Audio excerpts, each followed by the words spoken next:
बिस्मिल्लाहिर्रहमानिर्रहीम। अस्सलाम वालेकुम प्यारे दोस्तों, आप देख रहे हैं डिस्कवर ओरिजिनल और मैं हूं असद। इससे पहले आप इस कहानी की एक किस्त सुन चुके हैं। अब किस्त नंबर 2 मुलाहिजा फरमाएं। अगर आपने हमारे चैनल को अभी तक सब्सक्राइब नहीं किया तो हमारे चैनल को सब्सक्राइब कर लें और बेल आइकन को क्लिक कर लें और साथ ही वीडियो को लाइक कर लें और शेयर भी कर दें। उसकी बात सुनकर मुझे अफसोस हुआ, सिर्फ एहसान का नहीं बल्कि यहाँ काम करने वाले अक्सर पाकिस्तानियों का यही मसला है कि वो दिन रात जान मार कर जो कमाते हैं वो उनके घर वाले नहायत बेदर्दी से नामो नमूद और फजूल खर्चियों में उड़ा देते हैं। इनको एहसास तक नहीं होता कि बाहर रहने वाले किन हालात में काम करते हैं। एहसान सुबह से शाम तक जॉब करता था, इसके बाद घर में प्राइवेट काम करता था। यहाँ के कवानीन के लिहाज से ये जुर्म था, मगर बहुत से लोग घरों में भी काम करते हैं। अगर पकड़े जाएं तो वीज़ा ही कैंसिल नहीं होता है, वो फिर दोबारा यहाँ आने के अहल भी नहीं रहते। मैं जानता था एहसान बहुत सुलझा हुआ और अच्छे किरदार का नौजवान है। मैंने उसे कभी कोई उल्टा सीधा काम करते नहीं देखा था। इसकी जिंदगी का महवर उसके घर वाले और उसकी मोहब्बत थी। घर आते ही मैंने फ्रिज का जायजा लिया। जो कुछ मुझे मिला मैंने उसी से गुजारा करने का फैसला कर लिया। मैं बाहर खाने से गुरेज करता हूँ क्योंकि डॉक्टर होने के नाते मुझे बाहर के खानों के नुकसान का अंदाजा है। अगर खाना पड़ जाए तो सादा खाने की कोशिश करता हूँ। सुबह का नाश्ता दूध, डबल रोटी और अंडों से करता हूँ। कभी कभी मक्खन भी चल जाता है। दोपहर का लंच अस्पताल के कैफेटेरिया में होता है। मैं वहाँ सैंडविचेस के साथ सलाद या फिर कोई शेक ले लेता हूँ। रात का खाना खुद बनाता हूँ। ज्यादातर कोई सूप या आसानी से बन जाने वाली चीज लेता हूँ। सबसे ज्यादा जोर दूध और कच्ची सलाद पर होता है। ये मेरे बचपन की ग़िज़ा है क्योंकि गाँव में पैदा हुआ और पला पड़ा हूँ, जबकि अब देहात में भी मसनूई खुराक पहुँच चुकी है। पर न उस वक्त दूध, दही, लस्सी और मक्खन के साथ सब्जियों पर जोर होता था। गोश्त हफ्ते में 1-2 बार बनता था। अब्बा जी जमींदार थे, अगरचे कुल 4 एकड़ जमीन थी, मगर किसी के मजारे नहीं थे। माँ जी घर देखने वाली औरत थी। दादा और दादी जब गुरदासपुर से हिजरत करके लुटे पुटे पाकिस्तान आए तो इनके पास सिर्फ चंद महीने के अब्बा जी थे। अपने 4 बड़े बच्चे, जिनमें 2 जवान बेटियां भी थीं, वो वहीं पाकिस्तान पर कुर्बान करके आए थे। दादा को कलीम में यहाँ 3 एकड़ जमीन मिली। बाद में उन्होंने 1 एकड़ और ले ली थी। दादी अपने बच्चों के सदमे में ज्यादा दिन नहीं जी सकी और अब्बा जी सिर्फ 5 साल के थे कि वो दुनिया से गुजर गई। दादा जान खुद अनपढ़ थे, मगर इन्हें तालीम की अहमियत का एहसास भी था। फिर उस वक्त गांव या आस पास कोई स्कूल भी नहीं था। अब्बा जी जवान होते ही दादा जान के साथ जमीन पर काम करने लगे थे। फिर उन्होंने जमीन मुकम्मल तौर पर संभाल ली। अब्बा जी की शादी गांव के रवाज के बरअक्स खासी ताखीर से हुई थी और शहर के रवाज के मुताबिक जल्दी हो गई थी। शादी के वक्त इनकी उम्र 27 बरस और माँ जी 20 बरस की थी। मकामी रवाज के मुताबिक इनकी उम्र निकल गई थी। यतीम थी और चच्चा चच्ची ने पाला था, बल्कि पाला क्या था, इन्हें एक मुफ्त की नौकरानी मिल गई थी। चच्ची के मरने के बाद चच्चा ने बादल नखास्ता इनकी शादी की थी। दादा जान ने अब्बा जी की शादी करके दादी जान का इत्तबा किया और दुनिया से रुखसत हो गए। अब्बा जी की 2 औलादें हुई। शादी के बाद खासी ताखीर से, यानी पूरे 6 साल बाद मैं पैदा हुआ। आदिल बहुत छोटा था, वो मेरे 9 साल बाद पैदा हुआ। अब्बा जी और माँ जी बिल्कुल अनपढ़ थे, लेकिन इनकी सबसे बड़ी ख्वाहिश यही थी कि इनके औलाद बहुत पढ़े और तालीम के बल पर अपना कैरियर बनाए। इन्होंने कभी ख्वाहिश नहीं की कि मैं ज़मीन पर काम करूं या अपनी ज़िंदगी ज़मीन के साथ लगकर गाँव में गुजार दूं।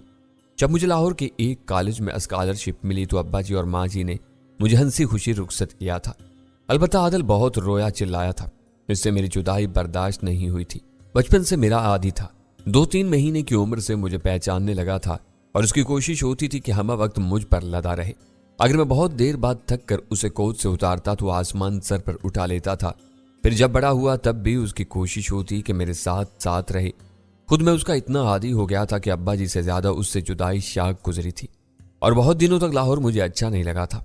मैं हॉस्टल से सर झुकाकर कॉलेज और कॉलेज से सर झुकाकर हॉस्टल चाहता था। फिर रफ्ता रफ्ता इस शहर ने मुझे मुतवज्जा कर लिया। इसकी गलियां और सड़कें मुझे मानूस लगने लगी थी। शुरू में यहाँ की गहमा गहमी में मैं यूं भड़कता था जैसे जंगल से आने वाला जानवर चिड़ियाघर के पिंजरे में भड़कता है। फिर जैसे जानवर पिंजरे का आदी हो जाता है, इसी तरह मैं लाहौर का आदी हो गया। मेरा गाँव कायम वाला शाह लाहौर से कोई 100 किलोमीटर दूर जनूब में कसूर से नीचे BRB रोड और दरियाए सुतलज के दरमियान है। यहाँ से भारत की सरहद सिर्फ 3 किलोमीटर के फासले पर है। 65 और 71 की जंगों में भारतीय फौज इस इलाके में घुस आई थी, मगर हमारे गांव तक आने की नौबत नहीं आई। आबादी चंद हजार नफूस से ज्यादा नहीं थी। मेरे बचपन में तो और कम थी। इसके चारों तरफ जरखेज तरी जमीन जो बिला शुबा सोना उगलती थी। सिर्फ 4 एकड़ जमीन के बावजूद हमारे घर में जरूरत की हर चीज थी। हम अच्छा खाते और पहनते थे। अब्बा जी मेहनत करते थे और जमीन बदले में अच्छी फसल देती थी। सिर्फ गुजारा नहीं होता था, वो कुछ जमा भी कर लेते थे और ये जमा था मेडिकल कॉलेज में दाखिले के वक्त काम आया। FSC में मैंने भरपूर पोजीशन ली थी और मुझे बआसानी मेडिकल कॉलेज में दाखिला मिल गया था। 5 साल तक मैं मेडिकल कॉलेज में पढ़ता रहा और अब्बा जी फीस और दूसरे अखराजात के लिए रकम भेजते रहे। इन 5 सालों में मुझे एक बार भी इनको खत लिखकर याद नहीं दिलाना पड़ा था कि मुझे रकम की जरूरत है।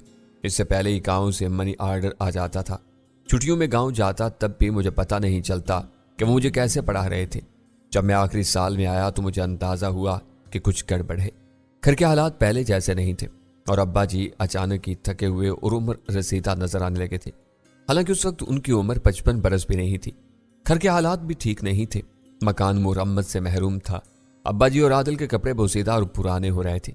हद ये कि आदिल अपनी उम्र से छोटे कपड़ों में नजर आया क्योंकि उसके पास उसके साइज के कपड़े तक थे ही नहीं। मैंने पहली बार अब्बा जी से पूछा, अब्बा जी क्या बात है, आप कमजोर हो गए? घर की हालत भी ठीक नहीं है। ऐसी गल नहीं है पुत्र, अब्बा जी ने हुक्का गिड़गिड़ाते हुए कहा। इधर कुछ अरसे से फसल अच्छी नहीं हो रही है। क्यों अब्बा जी? हमारी जमीन तो गांव में सबसे अच्छी है। जमीन तो अच्छी है पर पानी का मसला हो रहा है। फसल के दिनों में पानी पूरा नहीं मिलता, इसलिए पैदावार ठीक नहीं है। पानी क्यों नहीं मिल रहा? पुत्र इधर हालात ठीक नहीं है। दरिया खुश्क रहे हैं, नहरों में पानी कहां से आए? जमीन का पानी भी बहुत नीचे जा रहा है।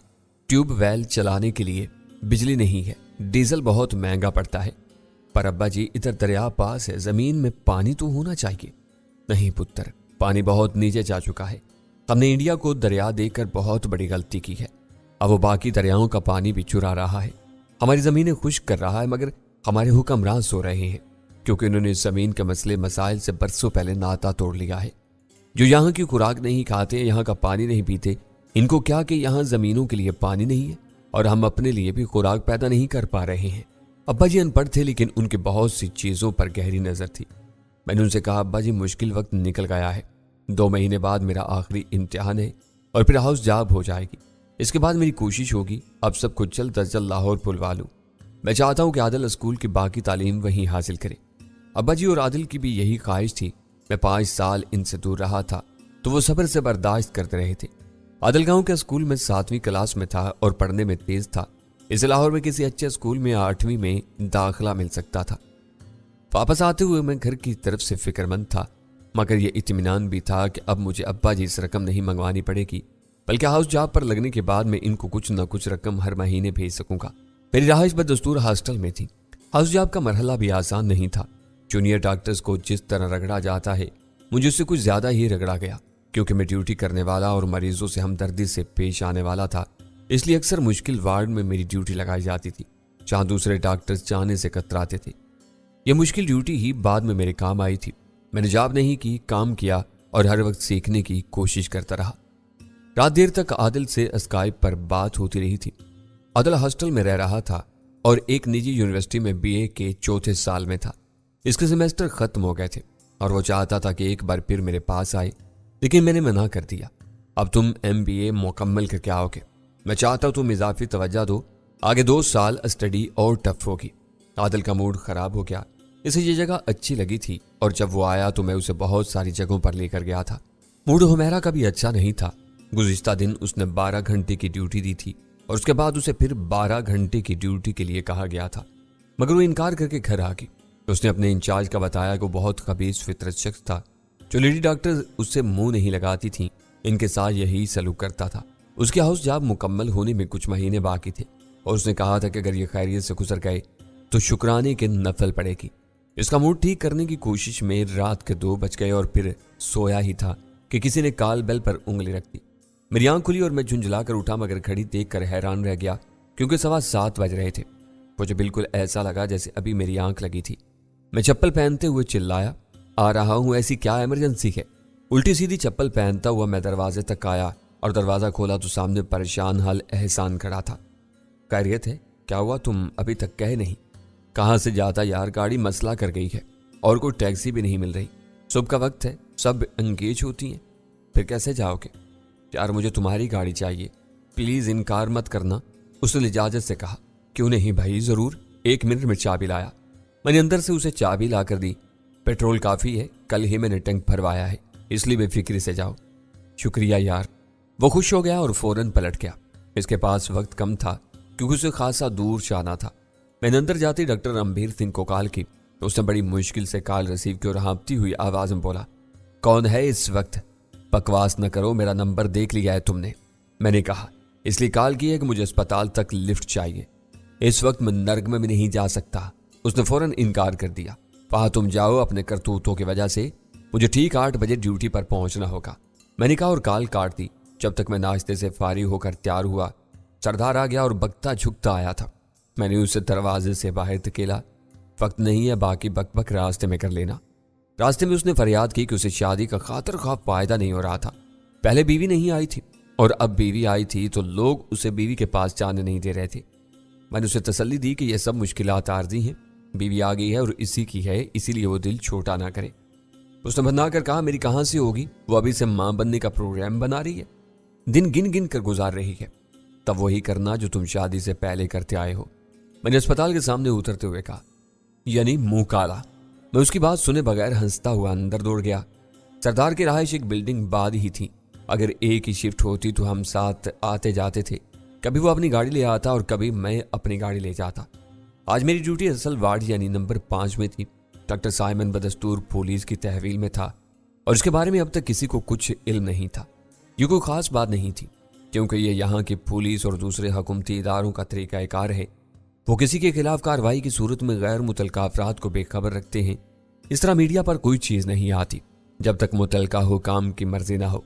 ज्यादा से ज्यादा अस्पताल के ऊपरी हुकाम को इसका इल्म होगा, मगर साइमन के हमवतन फिलिपाइनी स्टाफ में बेचैनी थी। रोसल ने मुझे बताया कि उसने फिलिपाइन के सफारतखाने से राब्ता किया था और वो लोग साइमन का केस देख रहे हैं।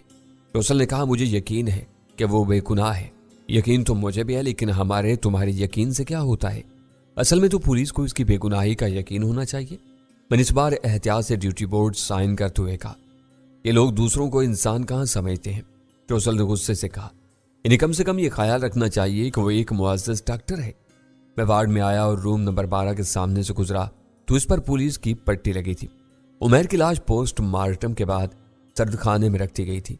जब तक पुलिस की तहकीकात मुकम्मल नहीं हो जाती, इसे लवाहिकीन के हवाले नहीं किया जा सकता था। उमैर एक दौलतमंद शख्स था। लुबनान में उसके जैतून के फार्म्स थे, तभी वो इलाज के लिए यहाँ आया था। मैंने 10:30 बजे तक मॉर्निंग राउंड मुकम्मल कर लिया था और रेस्ट रूम में आया था कि नर्स ने मुझे कॉल की, डॉक्टर काउंटर पर आ जाओ। खैरियत, आजकल मेरी तलबी कुछ ज्यादा नहीं हो रही है? डॉक्टर, यहाँ 2 पुलिस वाले मौजूद हैं। नर्स बोली तो मैं संजीदा हो गया। मैं आ रहा हूँ। इस बार भी वही पुलिस ऑफिसर मेरा मुंतजिर था जिसने उमैर के केस में मुझसे सवालात किए थे। Mister Saifuddin, car number SRB 4395 तुम्हारी है? मेरी है। 7:40 पर हाईवे 12 पर तुम्हारी कार बेकाबू होकर ब्रिज से नीचे गिरी और उसमें मौजूद शख्स मौका पर हलाक हो गया। मैं दंग रह गया। एहसान? वो चौंका। तुम उसे जानते हो? बिल्कुल, वो मेरा पड़ोसी और हमवतन है। उसे इंटरव्यू के लिए जाना था। उसकी कार खराब थी इसलिए वो मेरी कार ले गया। उसे देर हो रही थी, शायद हादसा तेज रफ्तारी की वजह से पेश आया है। मुमकिन है। उसने सर हिलाया। शुबह है कि कार के ब्रेक फेल हो गए थे, लेकिन हतमी तौर पर माहिरों की रिपोर्ट के बाद पता चलेगा। मैं शाह की कैफियत में था। एहसान से मेरी बहुत ज्यादा बेतकल्लुफी या मेल मुलाकात नहीं था, लेकिन बहरहाल वो मेरा पड़ोसी और हमवतन था। इसकी मौत का सुनकर मुझे दुख हो रहा था और ज्यादा दुख इस बात का था कि इसके घर वाले मुंतजिर थे कि वो कमा कर लाएगा और बहनों की शादी करेगा। इनके लिए ये शाख कहीं ज्यादा होगा। वैसे भी एहसान इकलौता था। इसके अलावा 4 बहनें थी जिनमें से 3 गैर शादीशुदा थी। फिर एहसान की मोहब्बत जो उससे दूरी के दिन सब्र से काट रही थी। उसे क्या मालूम था कि ये जुदाई दायमी होने वाली थी। पुलिस ऑफिसर उसके बारे में सारी मालूमात हासिल करके आया था। उसने एहसान के दफ्तर से उसका घर का पता ले लिया था और पाकिस्तानी सफारतखाने को भी मुतल्ला कर दिया था। मुझसे वो मालूमात के लिए नहीं बल्कि कोई और बात करने आया था। उसने कहा, मिस्टर सैफुद्दीन, क्या बात है? 2 दिन में ये दूसरी गैर तिबी मौत है जिससे तुम्हारा ताल्लुक भी बन रहा है। इसे इत्तिफाक के सिवा और क्या कहा जा सकता है? मैंने सपाट लहजा में कहा, क्योंकि मामला मुझसे मुताल्लिक है। जैसा कि तुमने अभी कहा है, इसलिए मैं पूछ सकता हूँ कि साइमन पर फर्द जुर्म आयद की गई है या उसे सिर्फ शुबे में पुलिस ने गिरफ्तार किया है? पुलिस ने उसे क्लियर करार दे दिया है, कल तक वो अदालत से रिहाई हासिल कर लेगा। पुलिस अफसर ने कहा। क्या मुझ पर किसी किस्म का शक किया जा रहा है? नहीं, क्योंकि उमैर की मौत से तुम्हारा सिर्फ इतना ताल्लुक है कि वो तुम्हारा मरीज था, मगर तुम इस दौरान में जब उसकी मौत वाक़ई हुई इस फ्लोर पर नहीं आए थे। इसमें तुम क्लियर हो। उमैर की मौत यकीनन कत्ल है। उसने सर हिलाया। बिल्कुल, लेकिन पुलिस ऐसा कोई सबूत हासिल नहीं कर सकी कि किसी पर फर्द जुर्म आयद की जा सके। यहाँ अस्पताल में जा बजा कैमरे लगे हुए थे और पुलिस ने यकीनन इनकी रिकॉर्डिंग भी हासिल कर ली होगी और शायद इसी की बुनियाद पर मुझे क्लियर करार दे दिया गया था। उमैर के बारे में सवाल का जवाब देकर वो दोबारा असल मौजू पर आ गया। कल तुम अपनी कार में यहां से वापस गए, क्या इस दौरान में इसमें किसी किस्म की खराबी महसूस हुई? बिल्कुल भी नहीं, क्योंकि मैं जिस हाईवे पर सफर करता हूं इस पर ब्रेक में मामूली सी खराबी भी जानलेवा साबित हो सकती है। इसलिए मैं कार का मुकम्मल ख्याल रखता हूं, बाकायदा चेक कराता हूं। कार मुकम्मल फिट थी। तुम्हें मेरे साथ चलना होगा, उसने कहा। तुम लाश शनाख्त करोगे? अगरचे उसके पास से मुकम्मल कागजात और दूसरी चीजें मिली हैं, लेकिन शनाख्त की रस्मी कार्रवाई भी लाजमी की। अस्पताल में रिपोर्ट करके मैं उसके साथ रवाना हुआ। वो पहले मुझे सरकारी अस्पताल ले गया, जहां एहसान की लाश पोस्टमार्टम के बाद सर्दखाने पहुंचा दी गई थी। लाश देखना मेरे लिए कोई नई बात नहीं थी। एक डॉक्टर की हैसियत से मैं बेशुमार और हर तरह की लाशें देख चुका था, लेकिन एक जाने पहचाने आदमी की लाश देखना यकीनन आसान काम नहीं होता। एक अटेंडेंट ने इसके चेहरे से कपड़ा हटाया तो मैंने सर हिलाया। ये एहसान उल्लाह ही है। इसकी मौत स्टीयरिंग लगने से सीने की पसलियां टूटकर दिल में घुस जाने से वाक़ई हुई है, पुलिस अफसर ने कहा। इसने अगर सीट बेल्ट बांधी होती तो शायद बच जाता। एहसान का चेहरा जख्मी था मगर काबिल शिनाख्त था। मैं उसके लिए अफसोस और दुआएं मगफिरत ही कर सकता था। यकीनन इसने नहीं सोचा होगा कोई नई जॉब के बजाय दूसरी दुनिया के सफर पर रवानगी इख्तियार करने जा रहा है। हम वहां से निकले तो मेरा दिल बोझल हो रहा था। मैंने पुलिस अफसर से पूछा, मेरी कार कहाँ होगी? मुझे अपनी इंश्योरेंस कंपनी को मुतल्ला करना है, पुलिस जंग यार्ड में, उसने कहा और मुझे एक फ़ोन नंबर दिया। इस पर कॉल करके तुम तमाम मालूमात हासिल कर सकते हो। इस केस के सिलसिले में पुलिस की तरफ से मुझ पर कोई पाबंदी तो नहीं है, सिर्फ इतनी कि तुम क्लियर होने तक मुल्क से बाहर नहीं जा सकते। इमिग्रेशन को तुम्हारा नाम और पासपोर्ट नंबर दिया जा चुका है। क्लियर होने के बाद इनको इत्तला कर दी जाएगी। उसने मुझसे हाथ मिलाया, फिर अपना कार्ड दिया। मेरा नाम खालिद है। अगर तुम्हें कोई खास बात याद आए तो मुझसे जरूर राब्ता करना। वापस अस्पताल आने के लिए मुझे टैक्सी करना पड़ी थी। मैं फिक्रमंद था। यह दूसरा मुसलसल मौका था जब एक मौत के बाद दूसरी मौत में भी मेरा नाम आ रहा था, और देखा जाए तो मैं दूसरी बार भी बच रहा था। अगर साइमन की जगह मैं होता तो शायद इतनी आसानी से मेरी गुलू खुलासी न होती, क्योंकि मैं यहाँ का रेगुलर डॉक्टर था और उमैर असल में मेरी जिम्मेदारी थी। साइमन इसी वजह से बच गया कि वो बिल्कुल इत्तिफाकी तौर पर यहाँ ड्यूटी पर आया था। उमैर की ड्रिप में इंजेक्शन का सुराग था, मगर पुलिस को कोई सुरिंज नहीं मिली और ना ही अब तक सुरिंज इस्तेमाल करने वाला मशकूक फर्द सामने आया था। कार के हादसे में भी मैं बच गया था। अगर एहसान कार लेकर ना जाता और उसकी जगह मैं कार लेकर अस्पताल के लिए निकलता तो यही नतीजा मेरे लिए भी बरामद हो सकता था। अगरचे मैं दूसरे कवानीन की तरह सीट बेल्ट के कानून की पाबंदी करता हूँ, लेकिन क्या कहा जा सकता है कि हादसा किस नौइयत का होता और उसमें मुझ पर क्या बीतती।